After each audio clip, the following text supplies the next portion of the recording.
start this thing out? You say like, "Hi, I'm Bob," or you? Yeah, just kind of like the introductions that we did. Yeah. Is that cool? Yeah. You want to go first? Yeah, that's fine. All right. Hi, I'm Bob Anglin, and I'm here with. I'm Phil Simpkins. I'm CEO of Arro Social. Yeah, and so we're going to be talking today about Arro Social, about kind of how it came about, what it's all about, and hopefully this will be a big beginning of a long list of podcasts about how this came to be and ways that other people can change their own lives. Cool. I'm excited. Yeah, I'm excited too. Okay, so Phil, let's just talk about, in a nutshell, let's talk about what Arro Social is, what's going on there. So Arro Social is a new social network. We noticed that Facebook and some of the other social networks were basically taking our data, right? So if you're sitting there thinking about what a social network should look like, losing your money really isn't in the high priorities, right? And so you've signed your rights away and all the little fine print, and we wanted something to balance that out, where there's a fair mechanism for trading your content, because we're not all thieves, right? We're not stealing other people's ideas and concepts. We're creating new stuff. Mm-hmm. And by signing your rights away, you're giving up your power, your control, and any potential profit that you have just to get some followers, right? I'm not saying a few followers. There's millions of followers and folks out there. But if you lose that control and you give it to another company that's not doing the right things with it, then the right direction's not being taken. Yeah, and for most people, this is this out of sight, out of mind type stuff too. Because it's free, right? Yeah. Why do we care? I get that from my wife all the time. It's free. I get all my data, and I get to share it with my friends. Yeah. And, that's fine if that's what you want to do, and it's just pictures. But there's a huge movement out there where there are people making money from it, mm-hmm. right? YouTubers, they're making money. Yeah. And the reality is there's whole entire laws in the U.S. that keep your content and the things you create as yours. The whole book industry was built on that. Mm-hmm. And so if you're giving away your content, then you're giving away that right and control, and you don't really want to. There's really no reason to do that. Facebook did it because it seems simple and easy, and they're a company, right? Yeah. That's how you make money. Yeah. But the reality is they're sending all the risk to you, which risk is a weird word these mm-hmm. days. So you're taking on all that risk of people saying, "Oh, you stole my stuff, and I can sue you, and why are you doing this, and why are you doing that?" So we've taken all that risk, and you can get kicked off of these networks for just being funny or making a comment or have an opinion. Mm-hmm. And so if you're taking that risk, which we all truly are, you should also be able to profit from that risk. Mm-hmm. And that is taken away because you've signed all your rights away. And so to have a company get all the profit potential and none of the risk, that's not business, and it's not your personal business. And so we're trying to resolve all those woes and issues of folks that are just, they're trying to make a living and have a little bit of fun and do the right things, and there needs to be a platform that allows them to do that. Mm-hmm. Yeah, I mean, I think right here in San Antonio, I have a friend, and she has 300,000 followers on Facebook, right? You told me. She does funny stuff, right? And she works as a secretary. Yeah. She makes not one penny off of it. But Not a thing, Facebook's right. making money off of those 300,000 And that's people, the network that she built, right? Yeah, 300,000 users that came to see her. Yeah. Not see Facebook or not see Instagram or Twitter. Mm-hmm. They're using it, but they're not there to see them. Yeah. They're there to see the content that owner. she creates, yes. The people that the make funny them little laugh. videos she makes, And they pass them on, right? And so if they are there to see the content, that content creator should be getting the profit. We're not promising that we'll make everybody a millionaire, but the reality is you should control it and the direction and be the owner of that information and data. But let's just go back, because one thing that I've learned about you, and I think I've known you about a year, and is that like social media was created for people like you, because you are the kind of person that you go on vacations, you take lots of pictures, you spend a lot of time with your family, you love your life is about doing stuff with your family Having fun in the and adventures. sharing it. Yes. You know, so let's back up and let's talk a little bit about where that comes from. Oh, wow. So traveling was a big deal when I was growing up, and family was a big deal. We lived in Missouri, but we always took summers off because my parents were both teachers. So we had that 2.5, 3 months to go connect with family or go to a national park or go camping. Mm-hmm. They were both teachers. We didn't have a ton of money. So most of our time was spent in a car, right? 2 to 3 days of travel to get to wherever we were going. It was usually California. Mm-hmm. I was actually born in Santa Barbara, California. So my dad decided to move us Missouri. I've been trying to get back to California ever since then, either on vacations or trips or whatever. So vacation time with family was very important to us, with the recognition that you're sitting there for 24 hours in a car, right, for 3 days. So you have to do something in that meantime. As a kid, we just had stuff to do, or you just stare out the window, right? But you see a lot of things as you go, and you actually make family bonds in the middle. Mm-hmm. Being the youngest child, there wasn't always room for me in the back seat, or if there was room, I was squeezed between 2 older siblings, right? Mm-hmm. So every once in a while, I'd go up front, where it's a lot more comfortable, and that was the era of like the full seats all the way across, right? Not the bench seat, not in the front. Not the bench seat. I wasn't crammed in one seat with my mom, but that always gave me joy when I could get up there, right? Mm-hmm.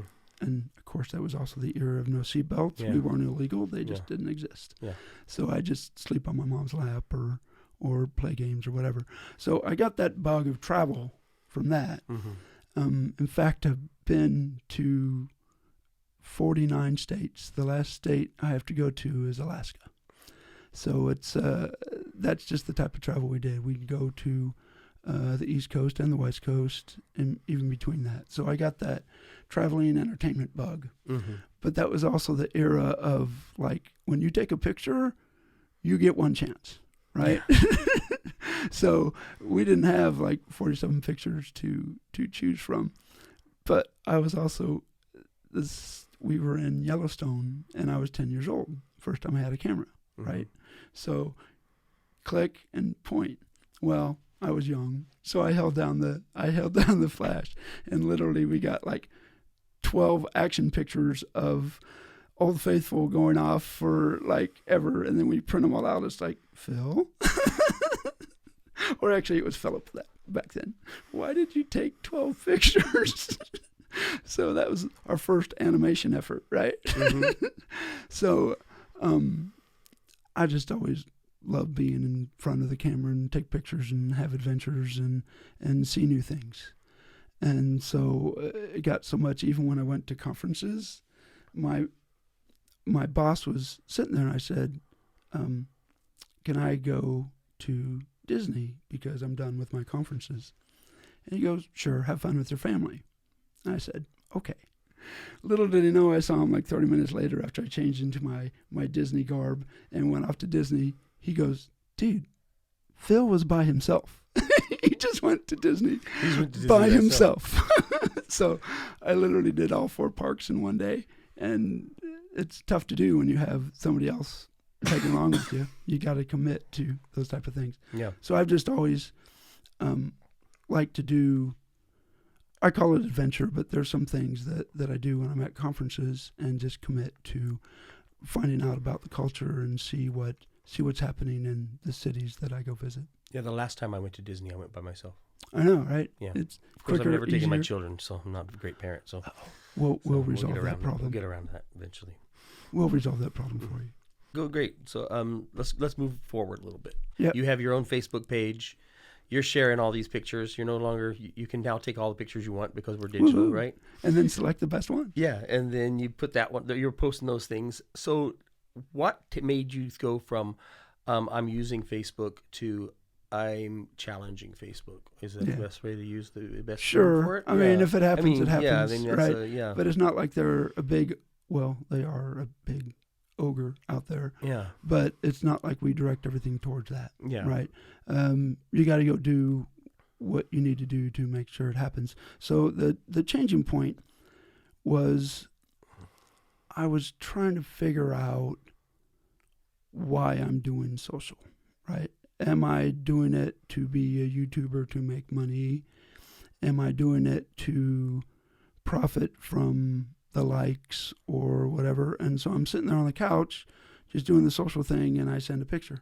And I said, wait, everything I've heard of, as soon as I submit that to Facebook, it's theirs, right? Not mine. They own it forever, and they sell it on to whomever they want.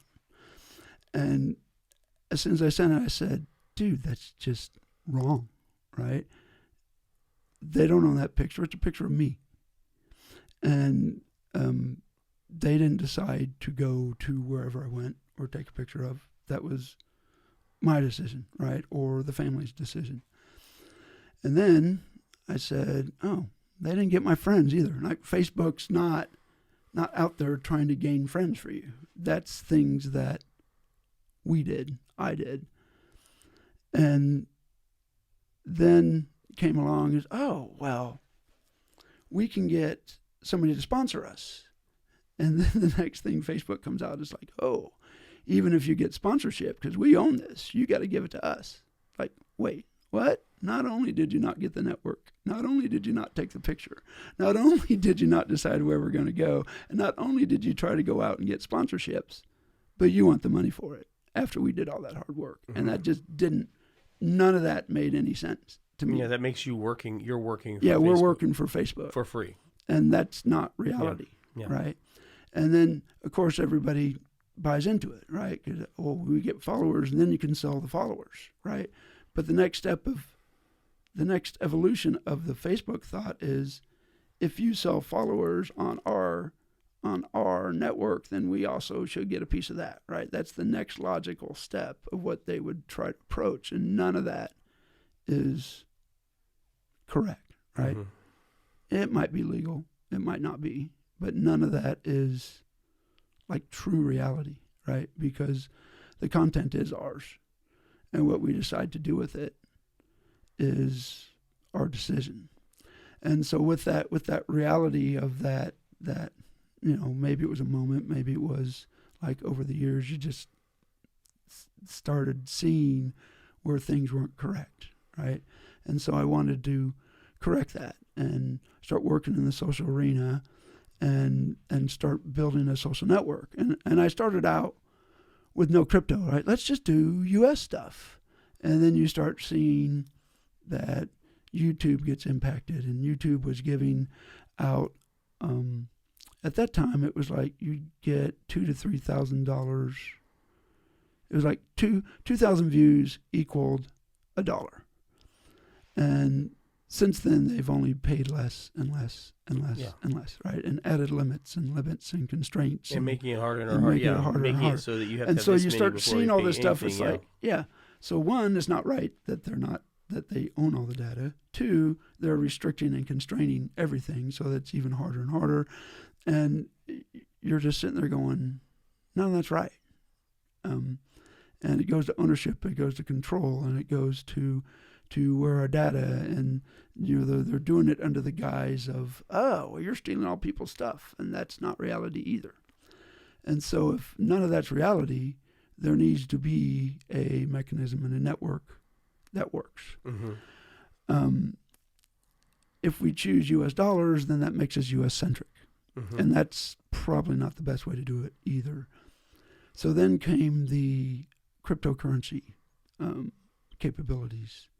It provides security, it provides a value exchange mechanism, and you can actually buy products with it. But obviously it's not completely adopted by everybody. But it does provide a lot of resources and a lot of resolution to some of our concerns. Mm-hmm. So we tied cryptocurrency to the value of the commercial or the product commercialization of the product. And then you watch several crypto companies try to resolve this issue. And they're doing it in a couple ways, but it basically falls down to the places I've seen as crypto is the user pays or the creator pays, right? So somebody's paying to get into the system. Mm-hmm. And as soon as you go, oh, hey, we'll just have people pay, right? As soon as you present that to people, it's like, but I'm getting this for free, right? I'm getting my content for Facebook for free. Why would I pay? So you have to get over that. And then the other issue with crypto is as soon as you print it, you're limited on the crypto that you can send or establish. So if you get 1 million users and everybody gets $1, is that a fair system? And so that's not really either. That kind of turns into a swamp, right? Everybody's just sharing the same thing. You get 1 million users, everybody gets $1. That's not a solution either. Yeah. So the reality is Facebook has a good working model. They're just not sharing their profit correctly. And so the solution becomes basically a profit sharing type format that utilizes a universally accepted value proposition. And that's kind of what we combined with Arro. And so it's free to get in. The exchange rate is established by other third parties, not by us. And the value is associated to a commercial entity for basically putting an advertisement in Arro or changing it for a product. So we should be within the definitions of a U.S. cryptocurrency, but we also recognize that we needed to go international. Mm-hmm. And so there's all these problems that should be resolved by cryptocurrency and where it's being established to define the definition of where it's coming out of. So I think we've resolved a lot of the system problems and a lot of company direction and defining a good product that's valuable to users. So, well, you kind of jumped ahead because I was going to ask you why crypto. Why crypto? I was going to ask why crypto. I mean, we've talked about this before. Is like the only way you can really go international is with crypto. I mean, because anybody can do. Because then you're going to pick quote a fiat and piss Europe off or piss the U.S. off. Yeah. And the only thing accepted international these days is a cryptocurrency with a solid defined product behind it. Yeah, and at some point we're probably going to need to, for a wider audience, to talk about crypto a little bit more and make them understand it a little bit better. There's certainly a lot of questions and a lot of acceptance. And I mean, we need to break it down to, I mean, cryptocurrency, of course, falls under blockchain technology and the security it's attached to that and all the different things that are attached to that. And blockchain and token are the right words to use. Yeah, and but tokenization is something that we're already used to, whether we realize it or not. If you play Toon Blast and you run out of lives, you buy more tokens. Any of the credit scenarios. So you can play some more. You pay $2.99 and buy 10,000 tokens so you can buy some more lives. Yeah. You know, so it's not like something that we're not familiar with. It's just something that has to be better defined, dealt with and understood. Yeah. And we've actually set up a nonprofit that will help with some of those communications and some of the lessons and learning so that the blockchain becomes familiar, right? And not scary. And it's not about, how much money you can make, right? It's about the utility of it and how it's valuable to you and the security and basically the way that you should use it. Yeah. Obviously, there is some money that you can make, but we're not going to go into that. There's plenty of people telling you how you can make money. Yeah, but we want to focus on the utility of it and the security value and all the positive reasons, right? Yeah. Because we're definitely not financial advisors, and it would be nice probably to have one in here at some point so that they could actually say stuff that we're not allowed to say. It, right. Yeah, but explain it to them in a way. But because there's with all of that, cryptocurrency is a way to make a fast buck. Yeah, it causes volatility, which is actually not what we want at all. No, we don't want the volatility. We want something that's stable and able to be used. And recognizable Yeah. and Yeah. used for the definition. We don't want of- people losing money by putting their money in it. You know? Correct.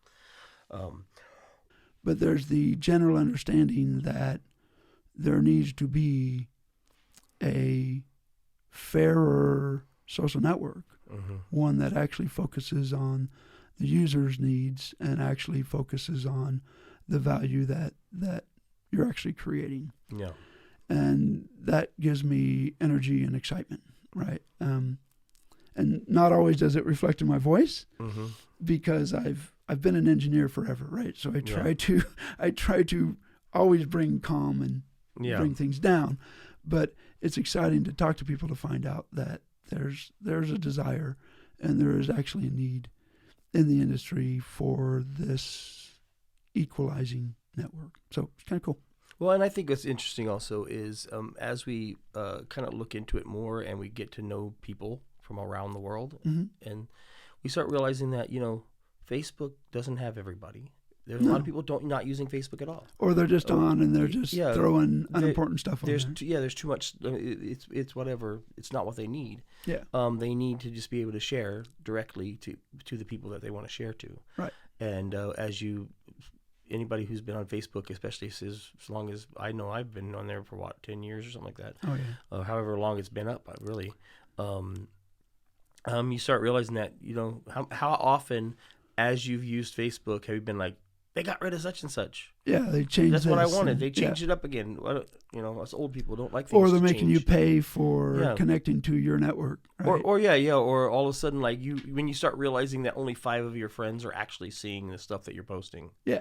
And you're wondering why. I like to trigger people, so I'll like send out stuff, and I'm like, why aren't these people saying anything about what I said? Because I know that's a trigger right there for this person. It's a trigger for and them. then I realized that they never saw it, Or you Aw. post something out there and you ask them, like, I want to actually know how many people are actually seeing this that are my friends. And 5 of them get back to you. And then you contact other ones like, did you see it? No, I didn't see it. Just to do a test of how many of your friends actually get to see the things that you do. And I'm not talking about these, I have 5,000 friends. Yeah, and I want to reach them all because now. everybody, I sit and make everybody happy. It made everybody my friend. Yeah. I'm talking about like people that you know and you have known and those people. So it is really interesting to watch as it's changed, how it's really like they're deciding which of your friends Right. need to see. I mean, if you don't tag your friend directly, they probably will never see it. So it is interesting to watch how they're controlling who sees it and why. And, then there's, of course, people believe there's some nefarious reasons why they're Right, letting or they're certain trying to people see. force you to comment on it, or Yeah. they're trying to force you to take additional actions, or they want you to pay to reach everybody. Yeah. Right. Yeah. So there probably are, in Facebook's view, good business reasons to do that. Mm-hmm. But the reality is, does it help the user? And does it help your network? And I don't think it does, right? I mean, the network wants to see you and the folks that you've created in your network, and then they can choose whether they want to view it or not view it. And it may be, like, as they say, oh, it's the problem with the network. It's too big. We can't show it to everybody. But only 5% or 10%, that doesn't make sense either, right? And then it's a cost savings versus a value savings. And we'll see.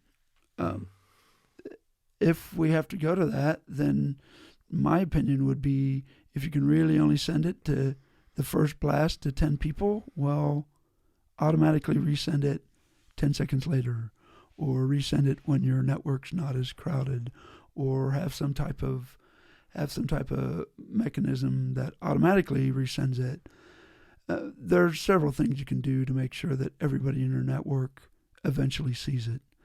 The immediacies, making it immediate, that's important, right? You don't want to talk about subjects that aren't important anymore after they happen, but there's certainly more than enough topics that can be seen an hour later, a day later, or just to find out who's doing what, right? And so I think there are ways that if you do have to limit it due to not having to spend $1 billion on your network, there are certainly automated ways to make sure that everybody can see it eventually. Yeah. What I am seeing that is as things change, in the early days of all this, YouTube, Facebook, there was even why most of these YouTubers have millions of followers. There was such a thing as organic growth. Yeah. Right? Yeah. And organic growth is a very difficult thing to do. It is. And they've purposely made it more difficult to have organic growth. Right, because if only 5% of the people are seeing it, and they're choosing who that 5% is, how can you get organic growth? Yeah. And then they want you to pay to even reach everybody in your network, right? Yeah. Which is just that's just ridiculous. Yeah. We'll let your friends watch it if you pay us only $20. if you pay. Yeah, that's basically blackmail. Yeah. But or extortion, either pick one, right? Yeah. And so that's just silly. So yeah, organic growth is actually what drives and helps Facebook, but organic growth should actually drive and help you. And so that then your friends share, right? And then your friends share, and then and so on and so on and so on. And that's just the way the natural network works. And so that natural network power shouldn't be owned and controlled by Facebook. It should be owned and controlled by all the users, so that you learn what your audience wants, right? It's a learning process all the way through. Even in Arro, we aren't on the first version that we tried, right? We're on what the team decided was the right direction. We're on the information we gathered tells us that we should share with influencers and we should share with users, because the users are part of the equation as well. And that's what we've seen as a team, right? If it was just Phil out there creating this platform, it would look completely different. And we've actually made better decisions as a team, because you get the experts in there, right? You get the people that know more about crypto. You get the people that know more about social networks than Phil does. You get people that know about coding, and you get people that know how to present a social platform and build that. And so I've always maintained this is not about Phil. And I've actually maintained that I'm not Robinhood. We all are Robinhood. And I want to give that chance to be Robinhood to everybody, right? So that when you look at Robinhood, you visualize yourself.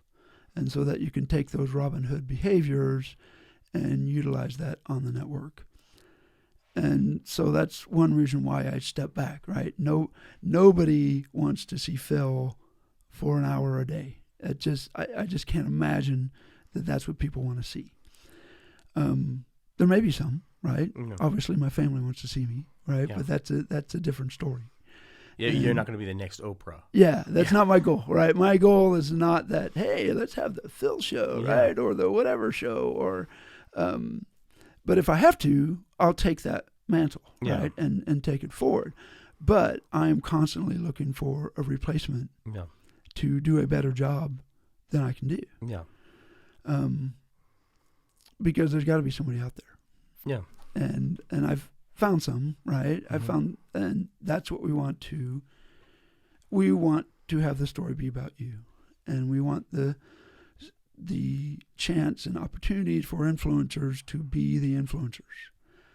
And the real truth is, do you want the best influencer on the planet to build a social network for you so that you can be a better influencer? And that's not reality. You want a good project manager or a good systems engineer or a good coder to do that. Yeah. And so we are building a platform where influencers can thrive, right? Yeah. That's our goal. And seeing Phil every day will not make that a better a better arena. It might be kind of fun. Mm-hmm. But I think focusing on the influencers and giving them the platform and making it as fair as possible is a better use of my time and a better use of the team's time. And we'll share what we can, right? And we'll share lessons learned and growth. And we've actually made a plan in the last week to try to focus on what helped us get to where we are, right? And so we want to focus on the 7 habits of why we do things and why it goes back to our inner core, and all that power, all that energy and the focus should go back to 7 habits and Stephen Covey, who created those. It became a part of my life years ago. I slip, I fall. I gotta go back and quote, sharpen the saw. And I'm not perfect at it because of all the distractions that are out there, but it still becomes the main focus. And I go back to those 7 habits. So we want to create some type of series to explain why we do what we do and why we've made the choices we have with the Arro platform, and why we are focusing on giving back, right? And not focusing on Phil and not focusing on what celebrating everything that we do, right? We want to celebrate the influencers, we want to celebrate the achievements that we have made, but not celebrate Phil. Yeah. And so that's why we've chosen Robinhood, right? We'll celebrate the Robinhood effect, and we'll celebrate Robinhood as the activities that they can do.